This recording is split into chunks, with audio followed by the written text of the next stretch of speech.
Donc là maintenant, Julie Flure et Olivier Duriez vont nous parler du partenariat entre les parcs nationaux et le CEF autour de la thèse de Julie Flure sur les stratégies de prospection alimentaire du vautour. Merci.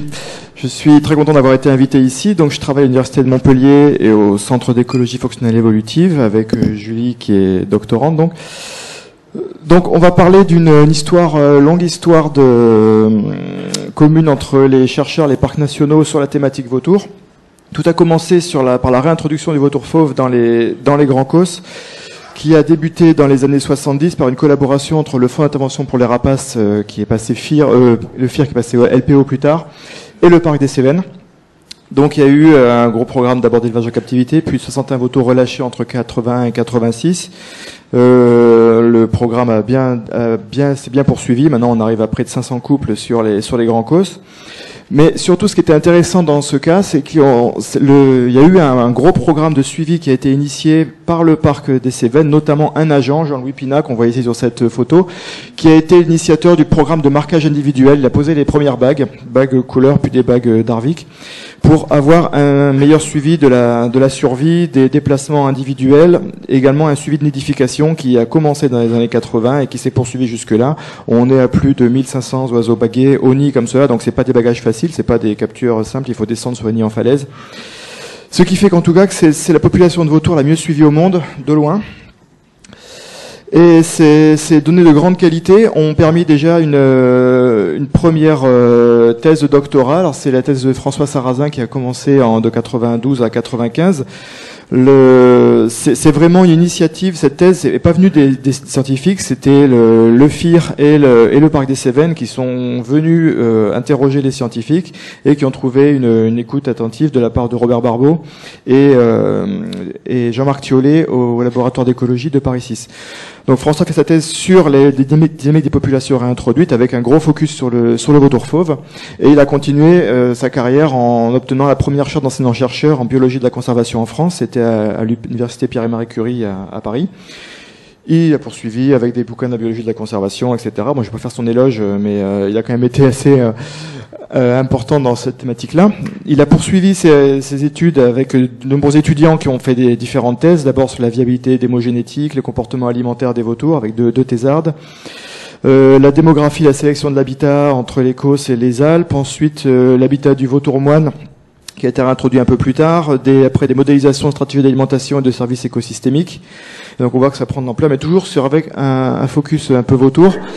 Et plein de DEA, de Master 1, Master 2, et ça a résulté en 35 publications scientifiques, plus de 50 communications dans différents colloques, des livres, notamment un bouquin sur la biologie des réintroductions, publié il y a 3 ou 4 ans.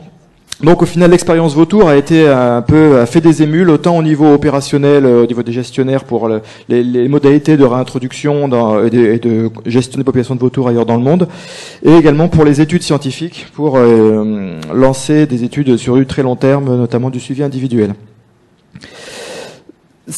La collaboration ne s'est pas arrêtée au monde académique. Il y a eu un gros soutien technique et scientifique pour la gestion des populations de vautours et leur conservation, avec en 93 la création du groupe Vautour France, qui était une réunion annuelle de travail et d'échange entre les scientifiques, il n'y en avait qu'un à l'époque, et puis les gestionnaires, notamment du programme de marquage individuel, et ça s'est étendu maintenant à une cinquantaine de partenaires en France et même hors de France. François a participé au conseil scientifique du Parc national des Cévennes depuis assez longtemps, et puis il y a une création de base de données commune pour harmoniser les données de bagages de vautours et de grands rapaces et faciliter les échanges entre les gestionnaires et la recherche. Donc d'abord une base de données centrée sur les Causses qui a été étendue au niveau national en 99 avec le soutien du Parc des Pyrénées. Et maintenant on est à la 3e phase avec une base de données en ligne qui est hébergée au muséum, qui permettrait d'aller plus loin et plus vite dans les échanges.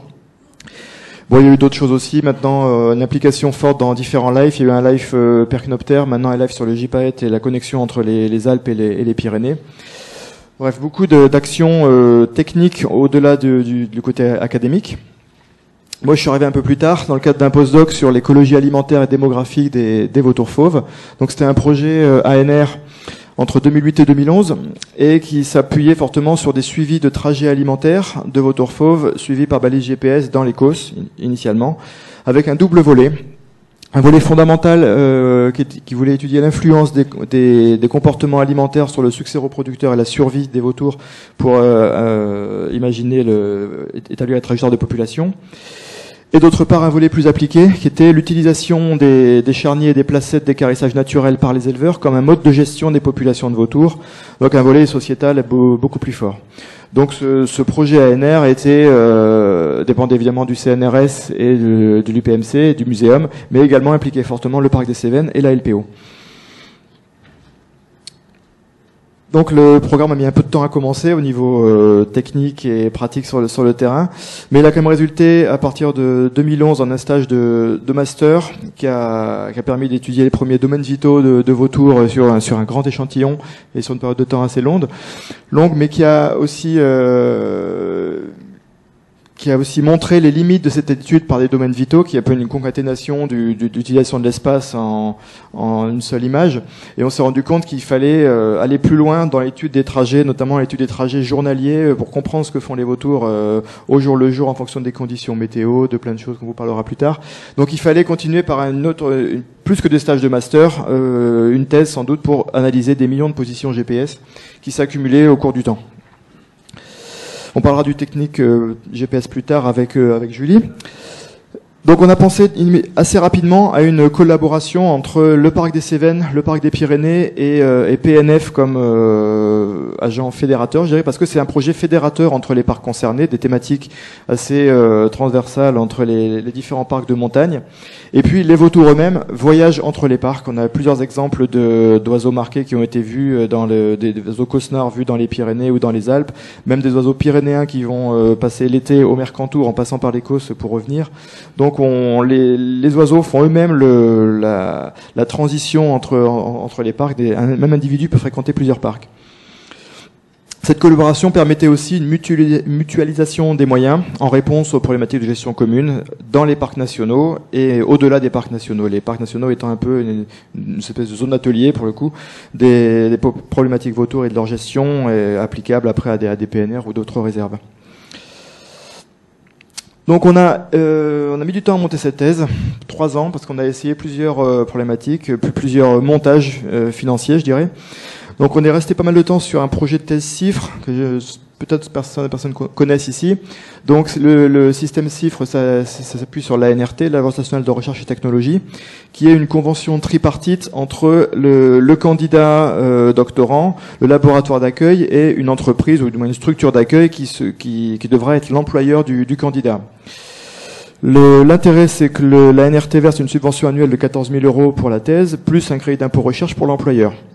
Donc ça semblait très intéressant. Il y a plusieurs thèses CIFRE qui sont faites dans le cadre des parcs nationaux, mais avec quand même quelques difficultés de montage. Tout d'abord, les conditions pour réussir une bourse CIFRE, c'est notamment d'avoir une perspective d'emploi assez sécurisée dans la structure d'accueil.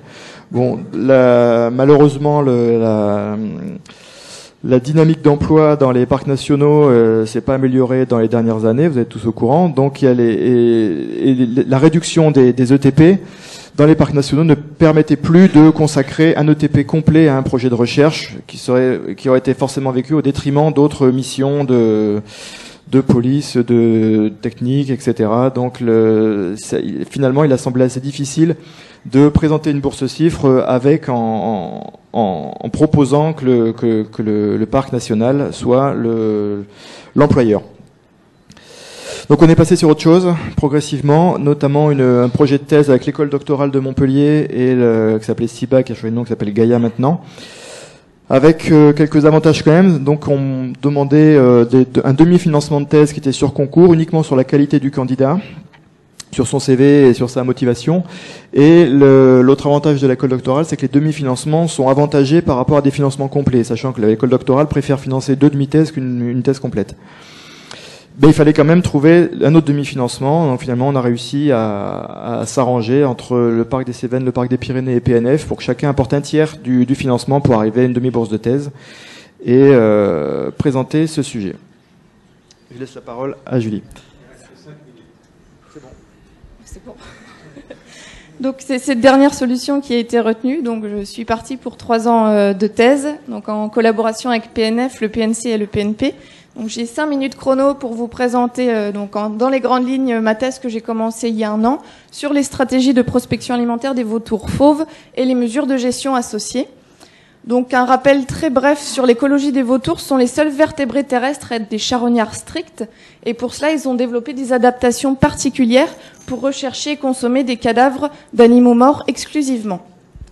Et à en juger par cette série de photos, ils sont plutôt efficaces dans leur rôle d'écarisseurs naturels. Donc vous voyez, 30 minutes séparent les deux photos. Donc la question que je me pose dans le cadre de ma thèse, c'est comment est-ce que ces vautours fauves trouvent leurs ressources alimentaires ?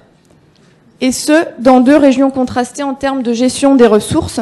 Tout d'abord dans les grands causses, où les gestionnaires ont mis en place un réseau de charniers lourds et de charniers lourds ici et de placettes d'écarissage pour soutenir la population réintroduite dans les années 80.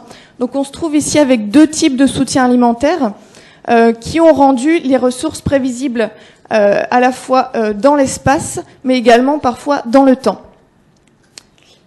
Et d'autre part, la vallée d'Ossau, qui est située dans les Pyrénées-Atlantiques, où cette fois-ci, les vautours dépendent principalement du pastoralisme extensif, autrement dit de ressources qui sont non prévisibles. Pour étudier les comportements de prospection alimentaire, il a fallu équiper des vautours de GPS, donc un suivi qui a été initié en 2010. Je vous passe le folklore des captures, donc qui a été réalisé grâce aux agents des parcs nationaux. Pour résumer, 55 vautours fauves ont été équipés dans les grands causses, 26 en vallée d'Ossau. Et en fonction des individus et du fonctionnement des GPS, je dispose de données qui sont enregistrées toutes les minutes à toutes les 2 heures, sur des périodes qui varient de quelques jours à plusieurs années, jusqu'à 5 ans sur 2 individus. Donc un beau jeu de données. Très rapidement, les 3 grands objectifs de ma thèse et quelques résultats préliminaires, à prendre avec des pincettes parce que c'est en cours d'analyse. Donc j'ai tout d'abord, mon premier objectif, c'est de vérifier l'existence de stratégies de prospection alimentaire des vautours fauves. Donc j'ai tout d'abord analysé l'utilisation journalière des charniers et des placettes dans les grands causses, en travaillant sur du suivi à 1 minute sur 15 individus en été 2011. Et les premiers résultats montrent que chacun des 15 vautours suivis visite entre 30 et 90% des charniers et des placettes sur la période estivale, et que les vautours ont tendance à visiter de façon plus répétée et plus régulière dans le temps les charniers lourds. Donc j'obtiens par exemple ce type de carte de distribution de récursion où vous avez en rouge les zones qui sont visitées le plus grand nombre de fois par l'individu.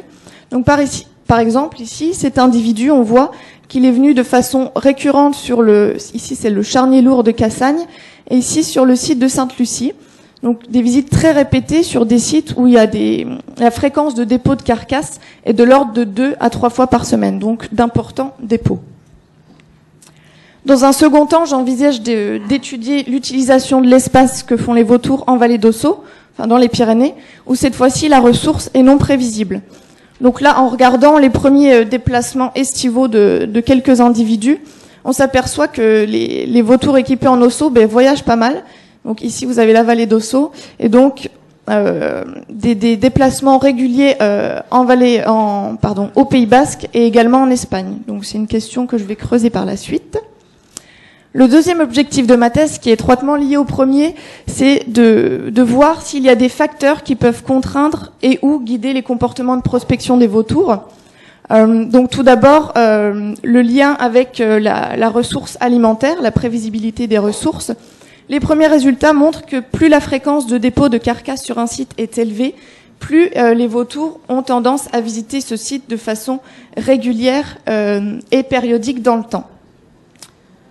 Dans un second temps, j'envisage de mettre en relation les comportements de prospection et les conditions météorologiques, puisque les vautours sont de grands planeurs, donc ils dépendent beaucoup des ascendances. Donc j'ai commencé à développer en collaboration avec des étudiants et des chercheurs hollandais des modèles de convection orographique, donc liés au relief, et ici des modèles de convection thermique, dans l'idée ensuite de comparer ces modèles aux déplacements journaliers et heure par heure des individus. Et dernier et troisième objectif, ça va être de comparer les différents résultats de mon doctorat aux prédictions de modèles théoriques. Donc, ce sont des modèles de type individu centré, où l'on modélise les stratégies de prospection des vautours en fonction de la prévisibilité des ressources. Donc, l'idée, ça va être d'améliorer ces modèles en intégrant des paramètres physiologiques et environnementaux, et ensuite de mesurer la fiabilité de ces modèles pour leur fiabilité pour prédire l'impact de scénarios de gestion, donc par exemple l'ouverture ou la fermeture de placettes d'équarrissage sur les stratégies de prospection des vautours. Donc ça a été rapide. Je vous remercie de votre attention. Et voilà.